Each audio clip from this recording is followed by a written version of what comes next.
Good morning, everyone.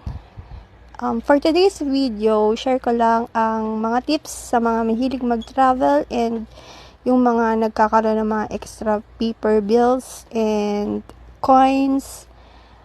So, pag marami na kayong mga bansang na puntahan is may titira-tira mga paper bills na hindi nyo agad na ipalit kasi nagmamadali na kayo minsang umuwi or talagang maliit na lang din ang value niya. So, pwede nyo pa rin itong magamit sa mga susunod nyong punta or kung babalik kayo or kung meron kayong kakilala, kaibigan na pupunta doon, pwede nyong ibenta sa kanila, 'di ba?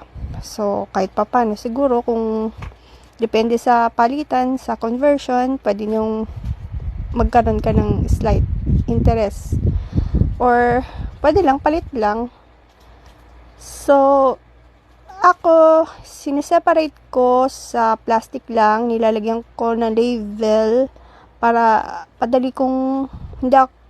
madaling kuhanin at itabi, hindi ka magkamali. So, minsan punta ko sa Taiwan and muntik na akong magkamali dahil ang inaabot ko sa tindera yung $20 paper bill ko.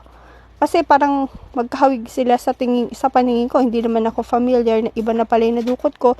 Buti na lamang at hindi naman tinanggap ng babae dahil hindi niya rin kilala. Sabi niya hindi yun.